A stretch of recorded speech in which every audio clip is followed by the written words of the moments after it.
They did not come to conquer Earth. That was the first mistake humanity made. For generations, every military analyst, every government planner, every science fiction writer had imagined the same thing. One day aliens would arrive. They would demand surrender. They would threaten annihilation. Humanity would either fight, negotiate, or perish. Nobody had prepared for what actually happened. The Kavth arrived carrying a gift. A gift so insulting that it would eventually change the balance of power across an entire galaxy. The ship appeared without warning at the outer edge of the solar system. No invasion fleet, no formation, no weapons charging, just a single vessel emerging from interstellar space and broadcasting identification codes humanity had spent 6 decades trying to decipher. When the transmission was finally translated, the message confused everyone. At first they thought the software had made an error. Then they checked it again. And again. The translation remained exactly the same. Decommissioned military vessel. Disposal destination. Earth. Transfer classification. Charitable donation. The silence inside the United Earth Council chamber lasted nearly 30 seconds. Secretary General Amara Dio stared at the screen. Nobody spoke. Finally an aide cleared his throat. Madam Secretary. Dio never looked away from the display. They're donating it. That appears to be the translation. Another pause. Then Dio leaned back in her chair. A strange smile appeared on her face. Not amusement. Not anger. Something much colder. They're giving us their trash. The ship arrived in Earth orbit 3 days later. And humanity finally understood why the Kavth found the situation amusing. The vessel was enormous. Over 4 kilometers long. A former Kavth battlecruiser. 2 centuries old. Completely obsolete by Kavth standards. The military technologies aboard had been surpassed 14 generations ago. The drives were ancient. The armor outdated. The weapons stripped. The reactor removed. To the Kavth, it was little more than scrap metal. To humanity, it was the most advanced machine ever constructed. That was the joke. And everyone knew it. The transfer ceremony lasted less than 10 minutes. A minor diplomatic representative named Varith delivered the official message.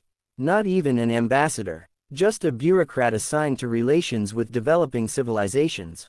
The equivalent of sending an intern. His translation software rendered perfect English. We hope this educational resource assists your species. His smile never changed. Perhaps in several centuries you may begin to understand what you are observing. Several reporters later claimed they could hear suppressed laughter in his voice. Then the transmission ended. No ceremony. No speeches. No congratulations. The Kavth simply abandoned the ship and left. Humanity was expected to be grateful. The emergency meeting began immediately. Arguments erupted within minutes. Military officials wanted control. Scientists demanded access. Politicians wanted publicity. Economists wanted patents. Everyone wanted ownership. One person wanted something else. Dr. Sarah Chen raised her hand. The room gradually fell silent. Chen was not a politician. She was not military. She was an engineer. For 20 years she had dedicated her life to studying fragments of alien technology hidden inside intercepted signals and distant observations. For 20 years she had been trying to solve puzzles without possessing a single physical piece. Now an entire warship floated above Earth. She asked only one question. When can I board it? Secretary General Dio frowned. The ship has been stripped. I know. The sensitive systems are gone. I know. The weapons are gone. I know. Dio folded her arms. Then why are you smiling? Chen looked toward the orbital display. Because engineers recognize opportunity differently than politicians do. They removed what they thought mattered. The room grew quiet. Chen continued. I want to see what they left behind. The first exploration team boarded 48 hours later. 41 specialists, engineers, physicists, materials scientists, computational linguists, systems analysts, people who understood machines, people capable of asking dangerous questions. The airlock opened effortlessly. The Kavth had intentionally left it unlocked. Another subtle insult. No one bothers locking a dumpster. The team stepped inside, and immediately stopped walking. The interior was breathtaking. Massive curved corridors stretched beyond sight. The walls glowed faintly beneath emergency lighting. Nothing resembled human construction. Everything appeared impossibly elegant. Impossible. That was the word repeated most often during the first hour. Impossible alloy compositions. Impossible structural geometries. Impossible manufacturing methods. Dr. Obasi Bonsu discovered the first major breakthrough. He scanned a section of wall with a portable analyzer. Then froze. Chen noticed immediately. What is it? Bonsu didn't answer. He scanned the wall again. Then a third time. Finally he looked up. His face had gone pale.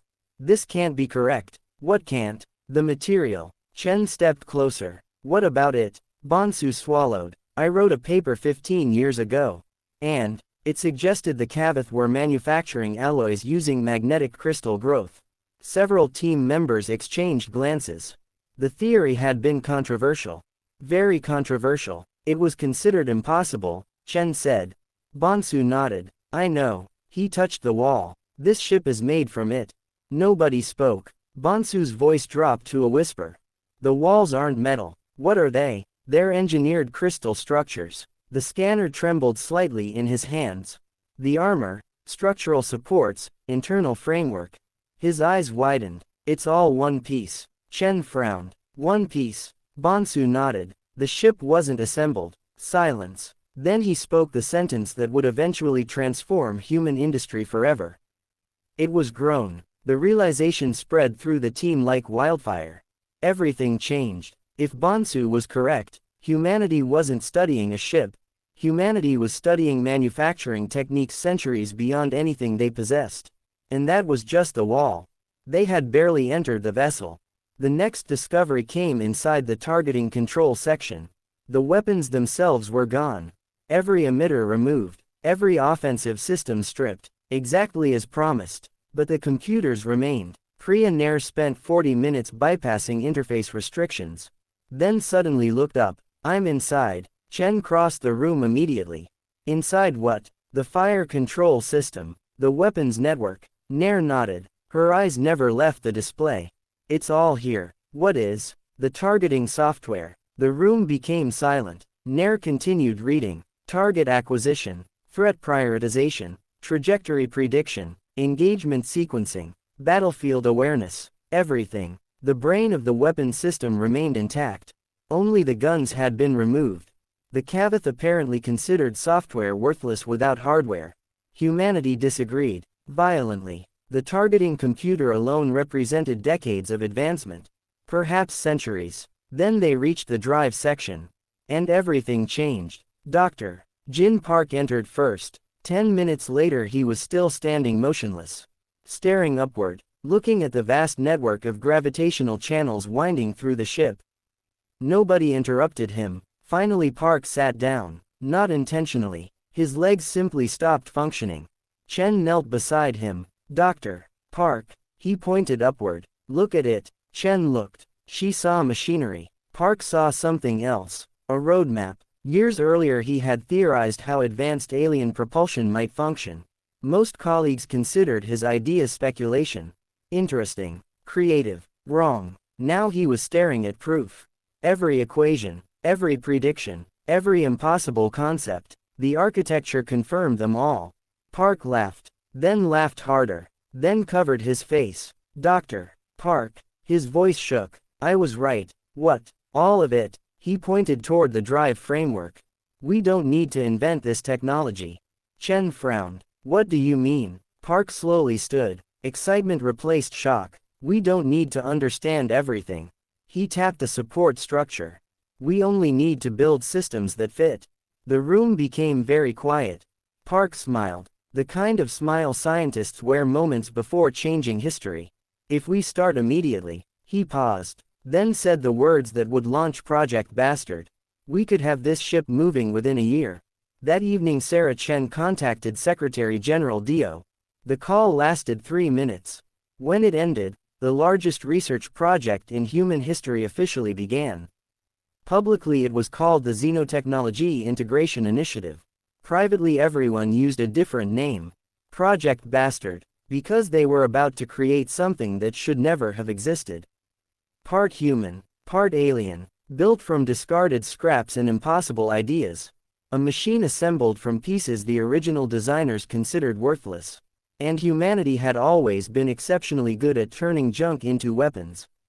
What none of them realized was that somewhere beyond the solar system, Varith was reading routine progress reports. And for the first time since donating the ship, the smile had started to fade.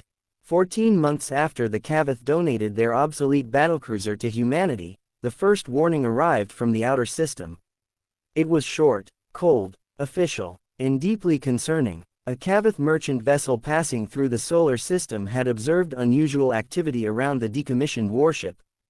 Thousands of workers, massive industrial platforms, continuous power signatures, construction activity that seemed far beyond what a developing civilization should have been capable of performing. The report reached the Kavth Hegemony Bureau of Emerging Species. And eventually it landed on the desk of Varith IV. The same bureaucrat who had personally delivered the ship. The same man who had smiled while calling it an educational resource. At first he wasn't worried. Developing species often became excited over old technology. It happened constantly. Most spent decades trying to understand even basic systems. Humanity had possessed the vessel for barely a year. There was no reason for concern. Still, protocol required investigation. A diplomatic message was sent.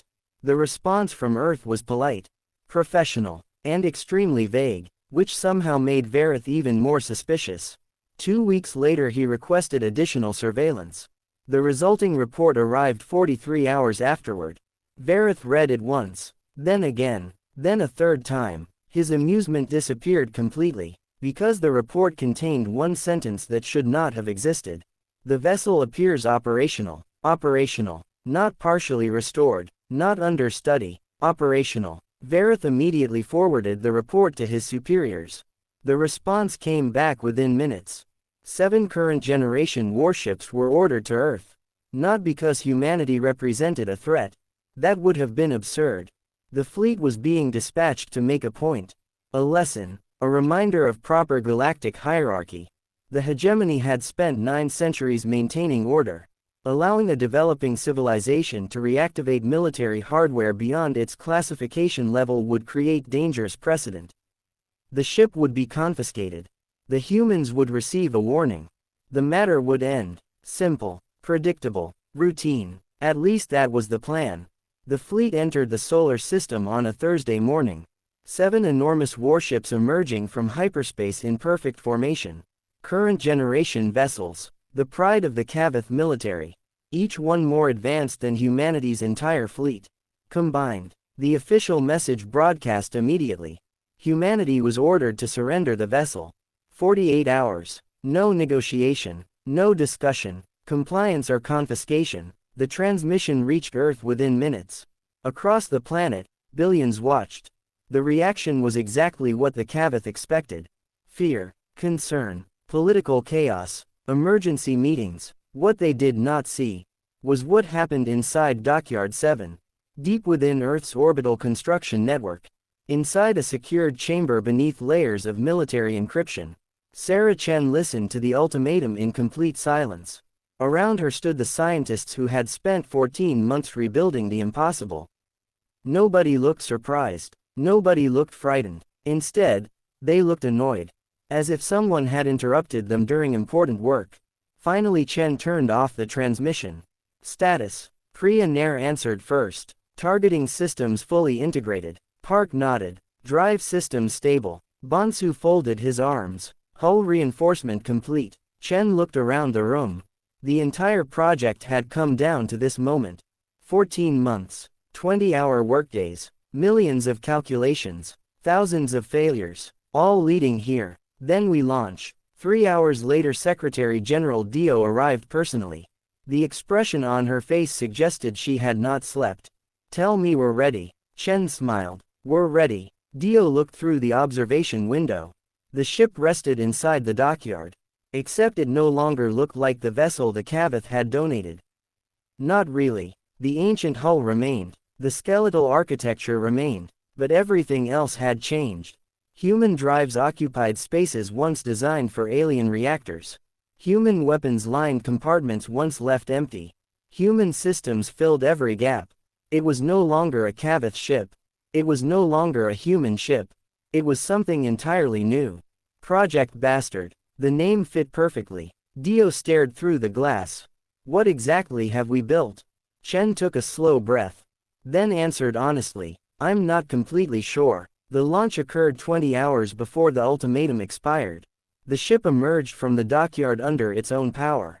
Every satellite, every military sensor, every civilian telescope, watched. Humanity collectively held its breath. Then Project Bastard accelerated. The result stunned everyone, including its creators. The ship crossed orbital space so quickly that several tracking systems temporarily lost lock. Not because it vanished. Because their software assumed nothing that large could move that fast. Park watched the telemetry feed. A grin slowly spread across his face. 8.3 times faster. Chen looked over. Than our previous record. Park shook his head. Than our optimistic projections. Even Chen looked impressed. That was not supposed to happen. Apparently the old Kavth architecture worked even better than expected. Much better. The demonstrations continued. Target acquisition, navigation, combat simulation, sensor synchronization. Every test exceeded expectations. Then came the final system. The one Chen had kept secret for months. The system she believed changed everything. The passive sensor network. The original Kavth ship had been designed to observe an enormous volume of space simultaneously. The hegemony considered the capability ordinary.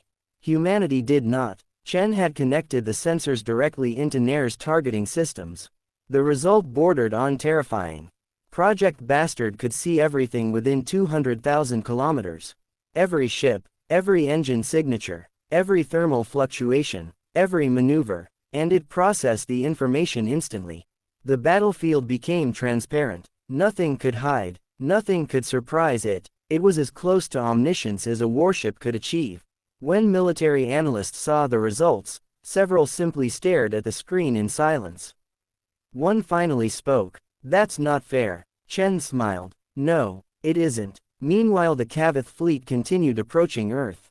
Confident, unconcerned, certain of the outcome. After all, they possessed 7 current-generation warships. Humanity possessed 1 refurbished museum piece. The mathematics were obvious. Vareth accompanied the fleet personally. He wanted to witness the surrender. Partly for diplomatic reasons, partly because curiosity had become impossible to ignore. The humans had done something unexpected. He wanted to see it. 21 hours before the deadline expired, the fleet received an incoming transmission. Human origin. Priority channel. Vareth accepted immediately. Secretary General Dio appeared on screen. Calm. Composed. Far calmer than she should have been.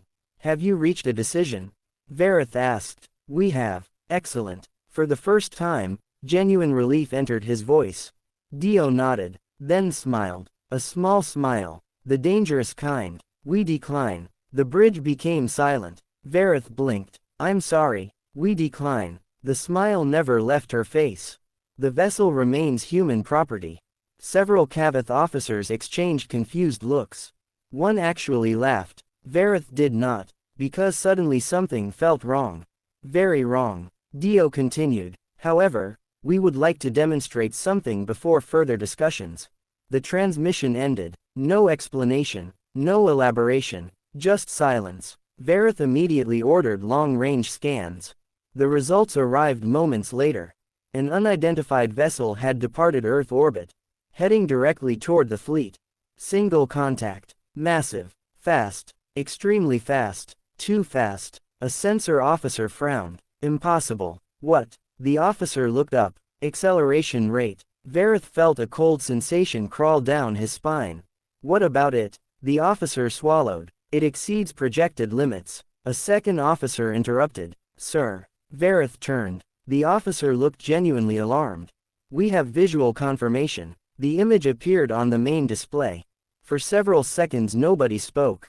Because they recognized the ship immediately. The hull. The dimensions. The structure. It was the donated Battlecruiser. The same obsolete vessel. The same floating piece of garbage. Except, it wasn't garbage anymore. Orange disposal markings still crossed the hull. The humiliation remained visible, but surrounding those markings were entirely new systems.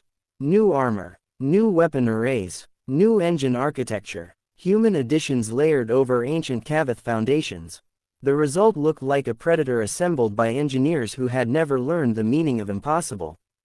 Vareth stared, unable to speak. One thought echoed inside his mind.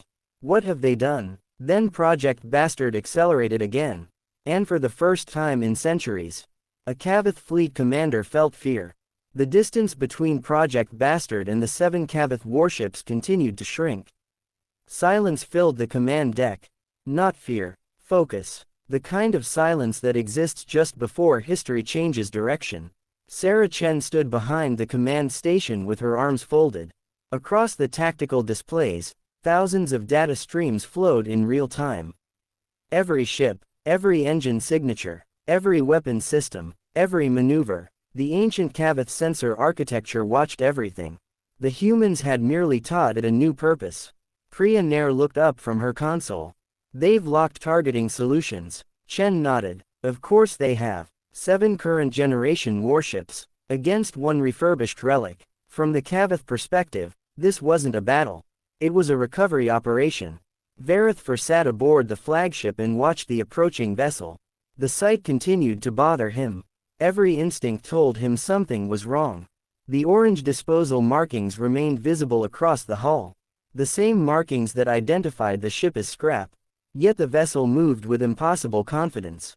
No hesitation, no attempt to flee, no effort to negotiate. It was behaving like a predator. And Vareth could not understand why. A tactical officer interrupted his thoughts. Human vessel entering engagement range. Transmit warning. The officer obeyed immediately. The message crossed space in seconds. You are in violation of hegemony law. Power down and prepare for boarding. The response arrived almost instantly. It contained only one sentence. No, nothing else. No speech, no explanation, just one word. The bridge of the flagship became silent. Vareth stared at the display. Then Project Bastard accelerated. Every Kavth sensor officer froze. The vessel didn't merely increase speed. It exploded forward, crossing tens of thousands of kilometers in moments. Several targeting computers lost lock. Others generated error messages. One system temporarily classified the ship as multiple contacts because it could not reconcile its velocity. Impossible, a commander whispered. Vareth felt his stomach tighten. The old battlecruiser was not supposed to move like that. No vessel that size was supposed to move like that. Yet it did. Project Bastard streaked across the battlefield. Not toward the enemy. Around them, like a shark circling prey.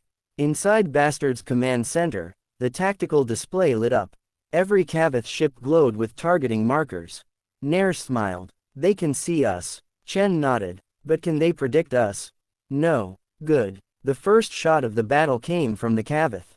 A current generation energy lance. Powerful enough to split a destroyer in half. The beam crossed space instantly. And missed. Entirely. The human ship changed vector a fraction of a second before impact. Not because the crew reacted. The sensor network had predicted the firing sequence before the weapon discharged. The ship moved first. The beam struck empty space. For several seconds nobody aboard the Kavth flagship spoke. That should not have happened. Current generation targeting systems did not miss. Especially against obsolete ships. Yet the shot had failed. Then another miss. A third miss. The battlefield became uncomfortable. Vareth slowly realized what he was seeing.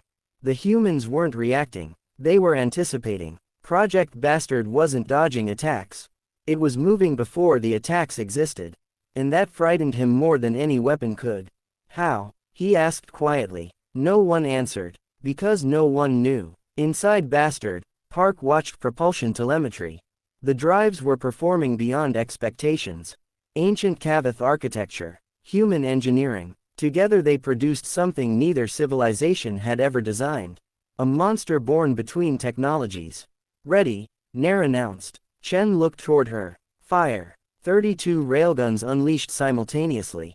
The battlefield flashed. Kavth commanders laughed. At first, railguns were primitive, chemical-era thinking, mass drivers, projectiles, outdated. Then the targeting calculations completed. And the laughter stopped. The tungsten iridium penetrators struck with impossible precision. One impact destroyed a sensor cluster. Another vaporized an external communications array. 3 more eliminated shield projection nodes. None targeted the main hull. Every shot targeted weaknesses. The exact weaknesses. The vulnerabilities hidden beneath layers of advanced engineering. The human targeting system knew where to hit. Because it had originally been designed by Kavth engineers. A current generation warship suddenly lost 30% of its shield capacity. Another lost long-range communications. A third lost target lock capability. Panic began spreading through the fleet. Vareth stood. They're dismantling us. No one argued. Because it was true. The humans weren't fighting conventionally. They were surgically disassembling the fleet. One component at a time. One weakness at a time. The way engineers solve problems. The realization hit Vareth like a physical blow. Humanity had never intended to match Kavth technology. They had done something worse. They had adapted it. The battle intensified. Energy weapons filled space. Railgun projectiles crossed millions of kilometers. Targeting systems screamed. Computers overheated. And through it all, Project Bastard continued moving like a ghost. Always visible. Never where the enemy expected. Always one step ahead. Hours seemed to pass. In reality, less than 20 minutes had elapsed. Then came the moment everything changed.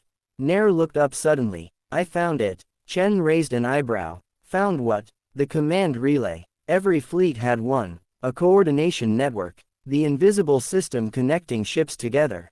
The nervous system of the fleet.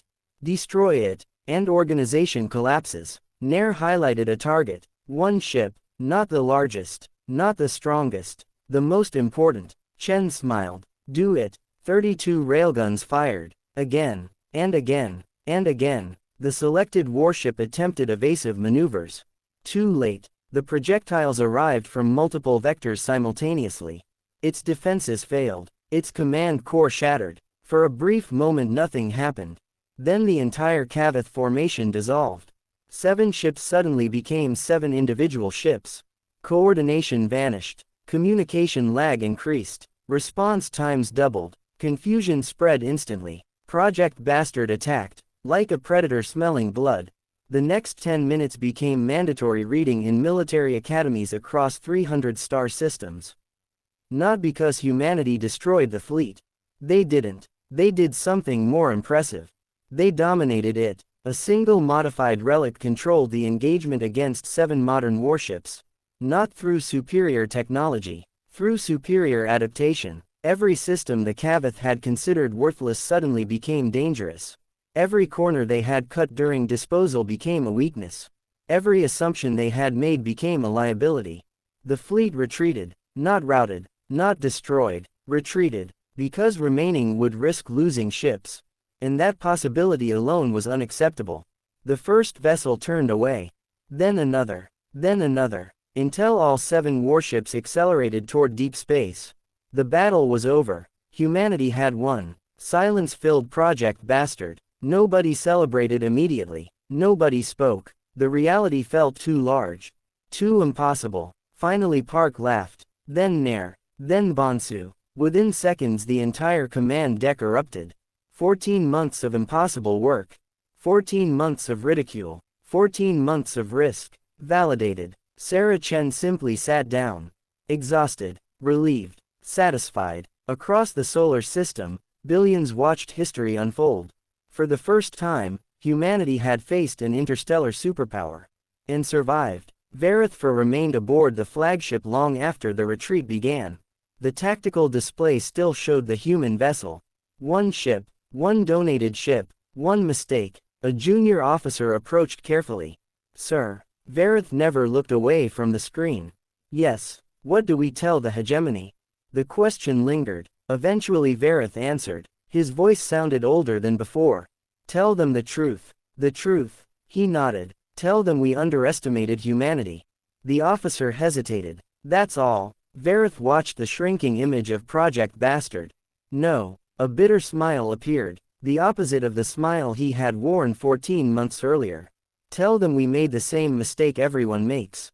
The officer waited. Vareth finally spoke the sentence that would later become famous throughout the galaxy.